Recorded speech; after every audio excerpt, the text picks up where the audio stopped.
El oxígeno es el tercer elemento más común en el universo después del helio y el nitrógeno. El oxígeno libre es una molécula sumamente reactiva que al unirse con otros forma óxidos. Tenemos también el oxígeno como formador de gran parte de la corteza terrestre, en una forma más estable, pero también tenemos ese oxígeno que reacciona en todos los seres vivos en aproximadamente 21% del aire que respiramos en nuestra atmósfera. Todos estamos familiarizados con la oxidación de las verduras, de las frutas, de nuestro mundo alrededor, cómo las cosas cambian, envejecen. Literalmente nosotros también así lo hacemos. Vemos que los aceros se cubren de un polvo café, que no es otra cosa más que un óxido que ya ha interaccionado con este metal. De tal manera que nosotros vivimos pues en un mar de oxígeno que es muy agresivo y que por el cual nosotros hemos desarrollado también defensas o adaptaciones. La célula de los organismos vivos relacionados con la respiración se dice que son dependientes del oxígeno porque tienen un metabolismo que es aeróbico o basado en la consumición de oxígeno para eliminar gran parte de los desechos tóxicos que se generan al producir energía en la mitocondria. Es en la mitocondria donde se genera la energía y donde el oxígeno juega un papel importantísimo en la limpieza de la chatarra metabólica que ahí se genera. Estos son los organelos a los que me refiero y que están dentro de la membrana, el citoplasma, dentro de la célula, y es comparativamente como si fuesen los motores que producen energía a base de combustible. El combustible es la glucosa. Y hacemos un viaje virtual, pasamos por el núcleo de la célula y llegamos a la mitocondria, que se encuentra como un motor encendido, vibrando, produciendo energía, produciendo moléculas de alta energía que el cuerpo va a utilizar después para formar nuevos compuestos, por ejemplo proteínas, enzimas, etc. Todo inicia en la mitocondria. La mitocondria es, como decía hace rato, la planta que genera las moléculas cargadas de energía que el cuerpo necesita para producir el fenómeno de la vida. Aquí también se generan moléculas de desecho que hay que eliminar, pues de otra manera dañan el genoma de las células, y no nomás el de ellas, sino el de otras células vecinas también, en caso de no haber sido neutralizados o eliminados. Cuando la mitocondria produce la energía a partir del proceso de utilización del combustible, de la glucosa, que es un azúcar en su forma más simple, como si fuese un motor encendido, también produce humo o basura metabólica. Vean ustedes cómo uno de los electrones estuvo aquí y se adhirió al genoma y empieza el genoma a lastimarse. En ocasiones la célula se autorrepara, pero en ocasiones la célula, como la vemos aquí, muere. Sin embargo, pues el cuerpo ha desarrollado también sus protecciones. La respiración no es un proceso exclusivo de los pulmones. La verdadera respiración se lleva a cabo dentro de la célula misma, exactamente en la mitocondria, la planta productora de energía de cada célula. Aquí el oxígeno se une con los carbonos y los electrones de hidrógeno, formando agua y dióxido de carbono. Todos sabemos que nosotros respiramos el oxígeno y expiramos o exhalamos un dióxido de carbono, que esto es que ha recogido el oxígeno, se ha unido con el carbono y nos ha ayudado a eliminarlo para que no se nos acumule dentro de las células. Entonces, pues diagramáticamente vemos aquí cómo el oxígeno llega en forma de un recolector de basura.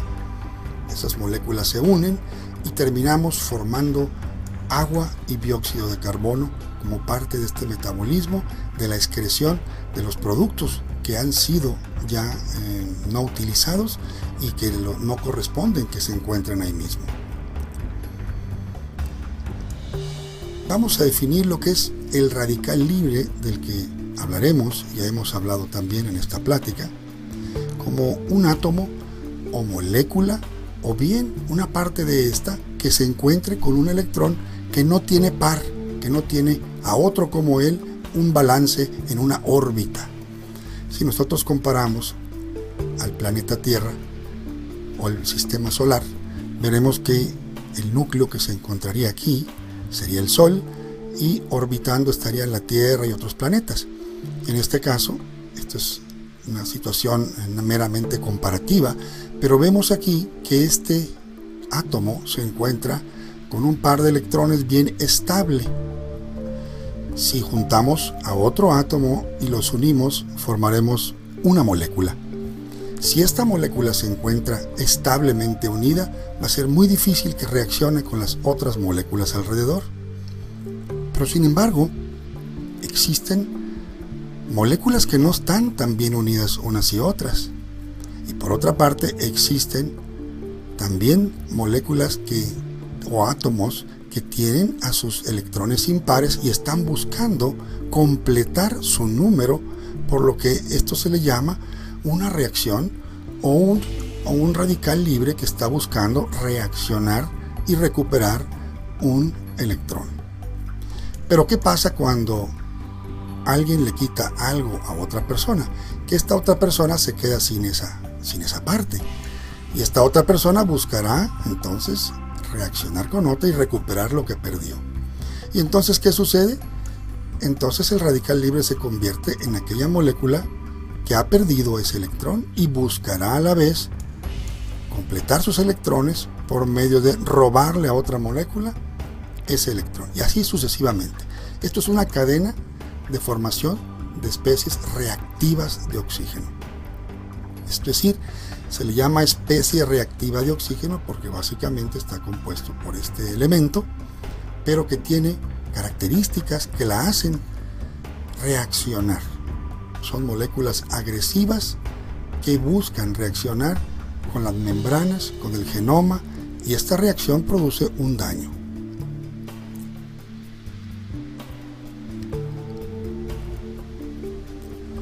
De cuando en cuando, alguno de los electrones impares resultado del proceso de la energía se escapa del sistema de recolección y anda vagabundeando por ahí dañando las células vecinas. Estos son, como decíamos hace un momento, los radicales libres, y gustan mucho de lastimar las membranas donde se encuentra el genoma o el mismo genoma también. En este caso, aquí este electrón que anda vagabundeando es captado por esta molécula de oxígeno, la cual se convierte en una molécula muy reactiva que va a oxidar a otras moléculas.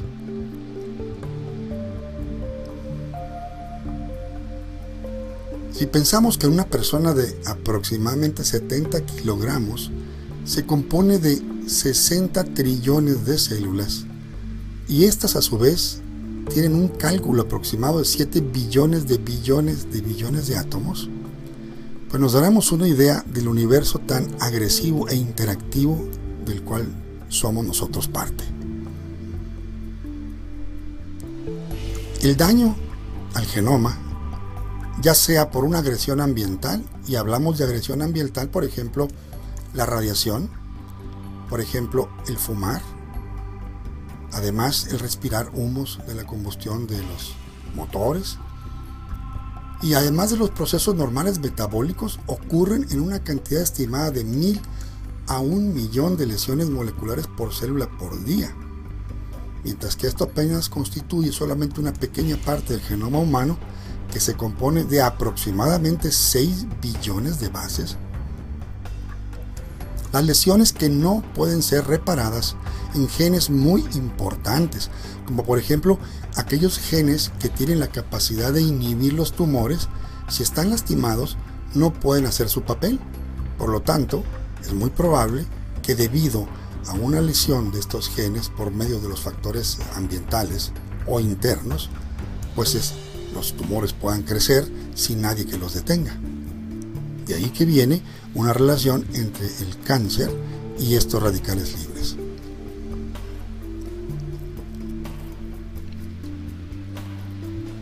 Y este viaje que tenemos aquí, también hacia las células, las vemos literalmente bombardeadas por estos compuestos agresivos.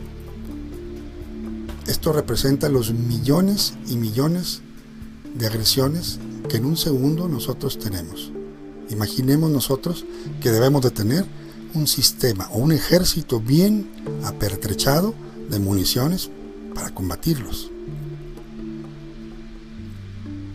Para evitar en lo posible que un radical libre dañe las células vecinas y asimismo, en esta célula donde fue producido se tienen sistemas de defensas llamados las enzimas que actúan desde dentro de la célula y moderan la anulación de estos compuestos tóxicos. Por ejemplo, aquí estamos viendo una molécula agresiva al genoma, donde lo lastima, pero si no ha sido mucho el daño, el cuerpo lo puede reparar. Tiene enzimas de reparación. Sin embargo, si es muy fuerte la agresión, no podremos entonces repararlo. Y por ello está también como parte del sistema de defensa la producción de enzimas como la superóxido dismutasa que forman un escudo literalmente. Entonces las enzimas que se producen en la mitocondria son, entre otras, la superóxido dismutasa, la catalasa y el glutatión. Estas enzimas son expresadas por los genes o programaciones genéticas y son disminuidas conforme envejecemos. Entonces hemos visto cuando nosotros aplicamos agua oxigenada a una herida, cómo se produce una efervescencia. Pues esa efervescencia es porque las catalasas destruyen el agua oxigenada, que es precisamente una especie reactiva de oxígeno muy agresivo, pero que también nuestro cuerpo, como veremos más adelante, lo usa para destruir bacterias. El estrés oxidativo no es otra cosa que un balance. Es el estrés oxidativo la diferencia que existe entre la producción de radicales libres y los sistemas de defensa que lo anulan. Cuanto más radicales libres se encuentran por arriba de nuestra capacidad de control, pues entendemos un estrés oxidativo alto. La inflamación ciertamente está muy ligada a la producción de radicales libres, pero no es la inflamación lo que el consenso del público tiene, que ver una mano hinchada o ver una cabeza hinchada después de un golpe. Eso es solo una de las muchas caras de la inflamación, pero la inflamación comienza a nivel celular y es una cadena de eventos que inicialmente son destinados a reparar de un daño que se ha hecho, un golpe, una enfermedad, pero cuando esto se prolonga por un tiempo muy largo o hay una excesiva producción de un mecanismo de reparación, esta inflamación nos lleva a la producción de mensajeros químicos que provocan cambios en las células que los rodean. Uno de los cambios es el llamado de células de reparación como respuesta a un daño.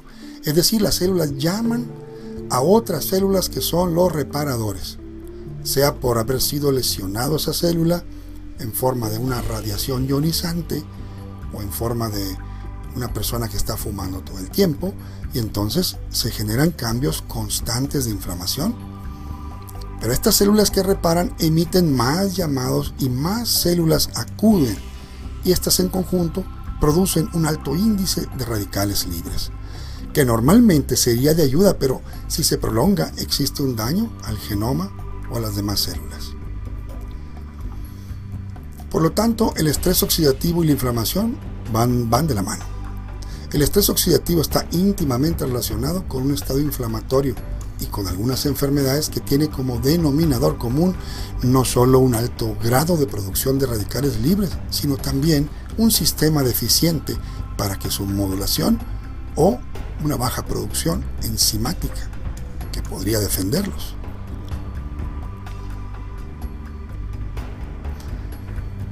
Vean ustedes cómo esta célula sufre cambios a nivel molecular y se le denomina también inflamación molecular o inflamación ya desde el origen, que es otra cosa más que cambios, como les decía al principio, orientados a reparar.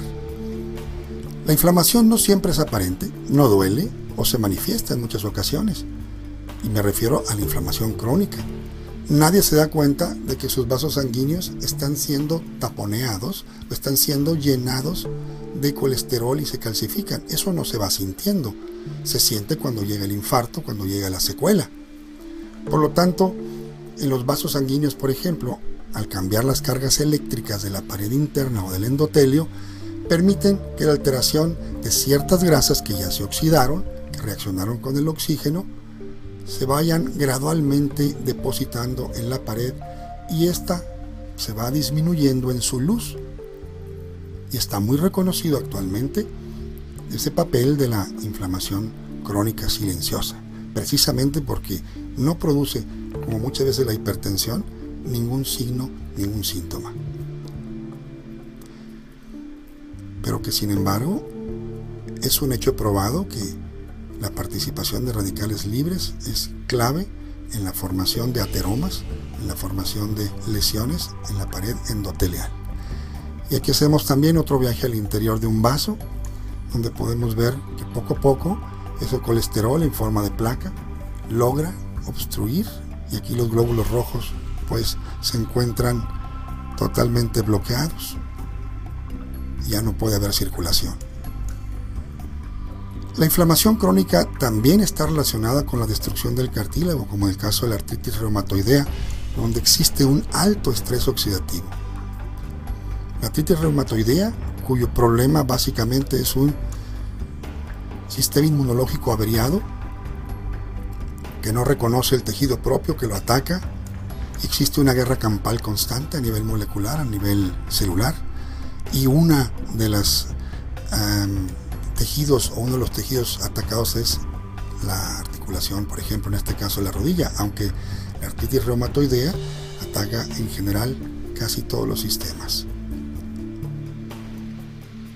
Vemos también aquí que el estrés oxidativo está relacionado con enfermedades neurodegenerativas como el Alzheimer, el Parkinson.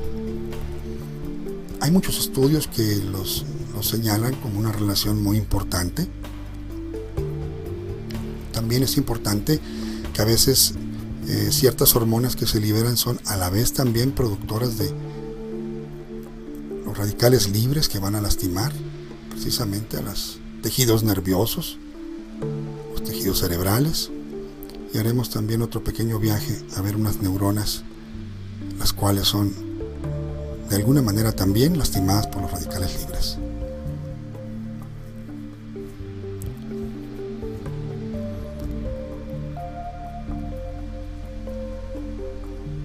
Así pues, tenemos la relación de que los antioxidantes son usados en innumerables industrias como los preservadores de las sustancias.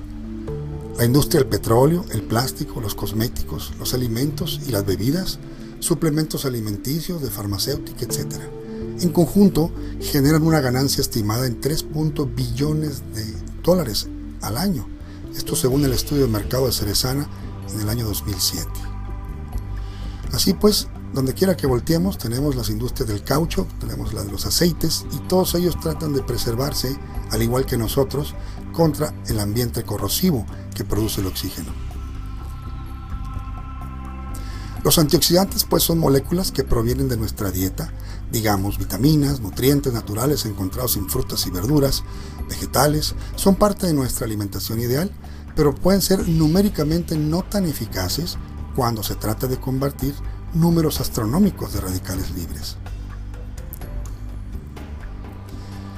Así, por ejemplo, pues estos a veces flavonoides, algunas vitaminas, carotenos que contienen en las frutas, en especial las de colores muy llamativos, pues tenemos por ejemplo la vitamina C, la vitamina A, la vitamina E, todos estos antioxidantes clásicos que hemos escuchado desde hace muchísimos años. Pero también hay otros antioxidantes que se pueden medir como su capacidad de absorción de radicales de oxígeno. Esto es in vitro, quiere decir que esto lo hacen no en un ser vivo, sino lo hacen midiendo cuántas moléculas de oxígeno puede consumir o ligarse con ellos algunos flavonoides o flavonas del cacao, por ejemplo, que tiene 28.000, o de la mora azul, y se llama ORAC en inglés.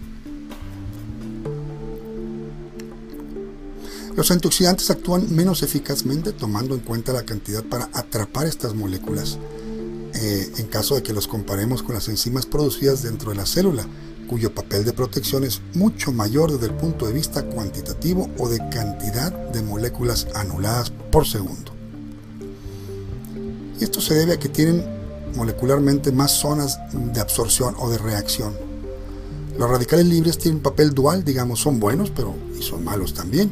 Son buenos porque siendo producido por nuestras células defensivas como los macrófagos, que son las pequeñas células que están generalmente en la sangre, nos permiten que al producir especies reactivas de oxígeno dentro de sus cuerpos, estas pequeñas células puedan combatir virus y bacterias invasivos.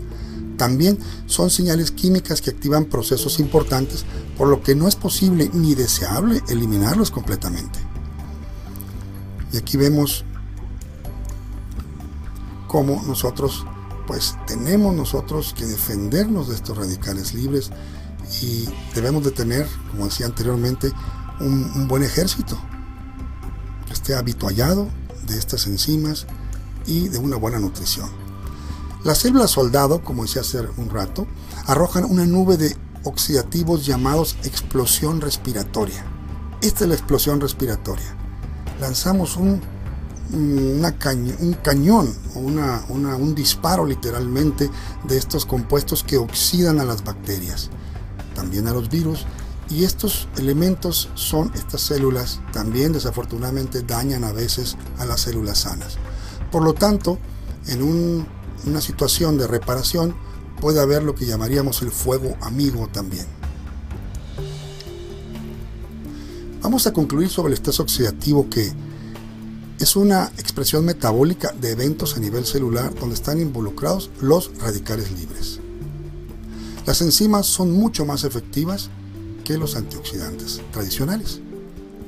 Los sistemas de defensa contra los radicales libres incluyen antioxidantes, vitamínicos, compuestos, polifenoles, enzimas, etc. El estrés oxidativo es la diferencia entre el sistema de defensa y la producción de radicales libres. Un estrés oxidativo alto se relaciona con enfermedades degenerativas, por ejemplo, cardiopatías, artritis reumatoide, Parkinson, Alzheimer, entre muchas otras.